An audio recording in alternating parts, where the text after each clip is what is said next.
This is the WAD, the newest member of wrestling school that's willing to stop at nothing to make his dreams come true. Oh my god. The WAD is 4'6" and 445 pounds of pure muscle, and he's wanted to make it big as a pro wrestler ever since he was just a little itty bitty lump. He's a pretty nice guy who you'd like to have a beer with and maybe give a little hug now and then, but that doesn't mean he didn't make any enemies along the way. You never should have taken this step to WAD. You don't have what it takes to survive in the real world. Things started off pretty slow for the WAD as he became acquainted with his new surroundings. This was a whole new world for him, so he had to readapt and learn brand new concepts like eat food and don't poop your pants. These weren't things he would internalize right away, but in time he would hopefully figure it out. Do I have water? Wait, I have the water. It's invisible. I just fucking threw up. I need help.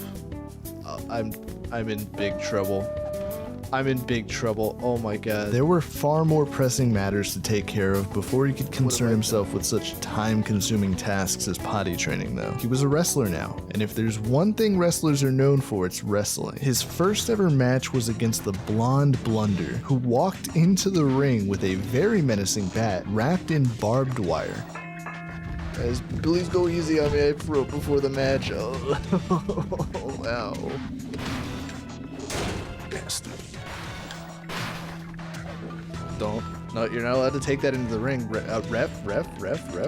It was a tough matchup, but one that left the WAD on top. Starting his career 1-0 wasn't bad at all. However, even after putting on such an impressive and exhilarating performance, he was still left as a broke-ass bitch because apparently nobody wants to pay to watch a match between a guy who has never been in a fight in his life and a guy who named himself after a mistake. If he wanted to make this work, he'd have to start making money fast, before his meager savings started to run out. One victory over Blonde Blunder doesn't mean anything. I'd like to see you do it again, the WAD. Hey man, back off.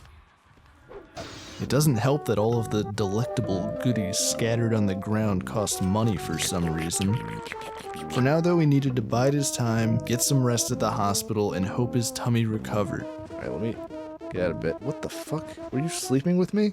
Who are you? Thankfully, he did manage to find some other ways of making money in the meantime. Would you be willing to sell that phone for $400? Yes, absolutely. His time as a phone salesman was temporary though, as he had another match coming up, so he stole the championship belt off some guy he saw walking around in it and headed inside. Do I get to keep it? No, they took it from me. When you've dominated this sport for as long as I have, you have to invent ways to keep things interesting. That's why I'm issuing an open challenge to anybody back there who thinks they can take me by surprise.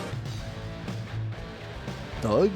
It was a ruthless fight in which the cheater Doug brought a freaking sledgehammer into the match for some reason. Yeah, leave me alone. What the fuck?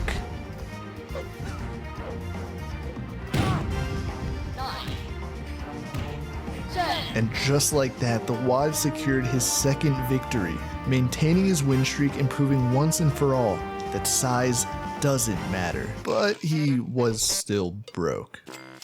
And to make matters even worse, the weirdo that climbed into bed with him that one time found out the hotel he was staying in. What is with this fucking guy?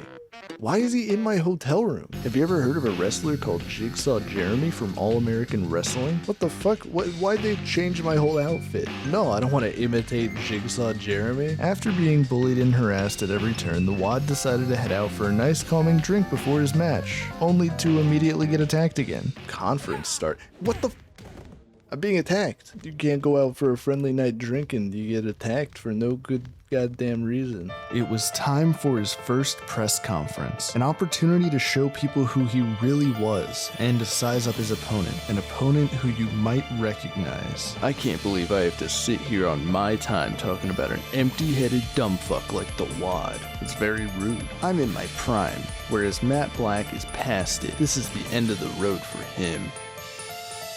A rivalry I didn't even know existed was now stoked, and both fighters entered the ring in what could potentially be the greatest fights of their careers. Actually, it probably was the WAD's greatest fight at this point, since he'd only been in 2 so far. Oh my god, he's fucking murdering me. I think the ref just saved my life.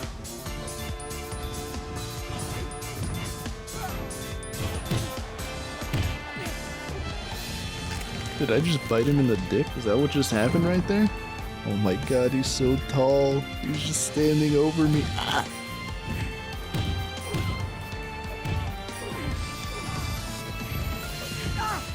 Ow, I hurt my hand. I hurt my hand punching him. Come on.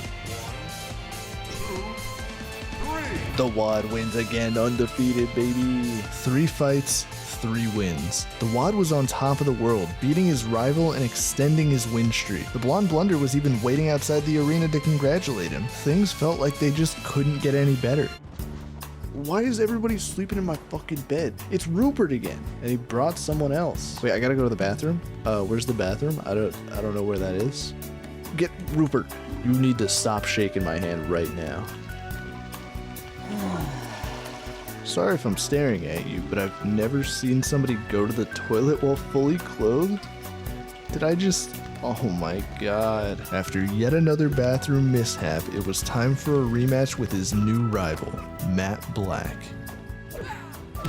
Your move, Matt. Oh, you're gonna walk away. Yeah, that's just like you. You would do that. Ah, I'm gonna break your arms off. But even after yet another victory, he still wasn't getting the respect he deserved. Even being insulted by my friend Ichi, who was in the call with me. You're built like a fridge. The Wad's next match was against Rupert Royal, that weirdo stalker guy that keeps sneaking into his bedroom every night. Oh, I have to fight Rupert. What the fuck was that? You almost broke the bed, dude. What the hell are you doing here again? We're about to fight. Yeah, I'm ready to beat your ass. That's why I'm hugging you right now. Okay, let go of me. I can't move. Like, actually. Can we stop now? Rupert used a series of psychological techniques to try and get in the Wad's head, but his resolve was too much and the Wad got away. They wouldn't see each other again until later that day. In the ring. Hey everybody, it's the Wad. I just realized the crowd is completely empty. When did I get this chair? Why do I have a chair now? Hey the Wad, why are you hanging around with someone like Dr. Dash? That's the doctor. What do you mean? He takes care of me when I get sick. I thought I was the only friend you needed, but it turns out you've been conspiring with others behind my back. He's a doctor. He's mad at me because I go to the doctor sometimes after fights. It turned out that unbeknownst to the Wad, Rupert had been developing a parasocial relationship with him, and all of his trips to the hospital led Rupert to believe that the Wad was cheating on him with the doctor, when in reality he just keeps getting his ass beat. I literally don't know you. Oh my god, he fucking caught it. Oh my god, he caught it. He's chasing me around with the freaking chair. Put the freaking chair down. Give me the chair. This poor guy. I'm actually so done with it. We were hugging literally like a minute ago. At the end of the day, they were just too evenly matched and the fight ended in a draw. Not the ending either of them wanted or expected. But there was a silver lining. While the Wad was prepping for his next match, he got a call on a random cell phone that was sitting on the gym floor. Nice to meet you, the Wad. We invited you here to discuss working for Super Lucha Libre. Oh, am I getting a contract? I'm glad I picked up this random cell phone. That's right. The Wad was leaving those other bozos in the dust and moving on to greener pastures. He was so excited that he pooped himself walking into his first match on the roster. But that didn't matter. No! You may have been a big fish in that small pond, but Super Lucha Libre is too tough for a loser like you. I'm undefeated, I'll have you know. This is my yard and these are my fans. Nobody carves out a successful career here without my something. That's strange, because I recall signing my contract with Derek Switchoff and not so you. Small.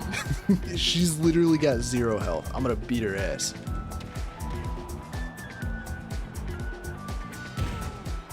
Alright, here we go. 1, 2, 3. The Wad won the match in less than 1 minute, making up for the fact that he had pooped himself about a minute earlier. On top of that though, he finally made some money. And this time it wasn't by selling phones that he found on the ground. I heard you crapped yourself, the Wad. Try to do it in the toilet next time. Hey, shut up, man. I'm so glad we won that match, the Wad. It was a pleasure working with you. Oh my god, I get to see you without your mask, Mascara?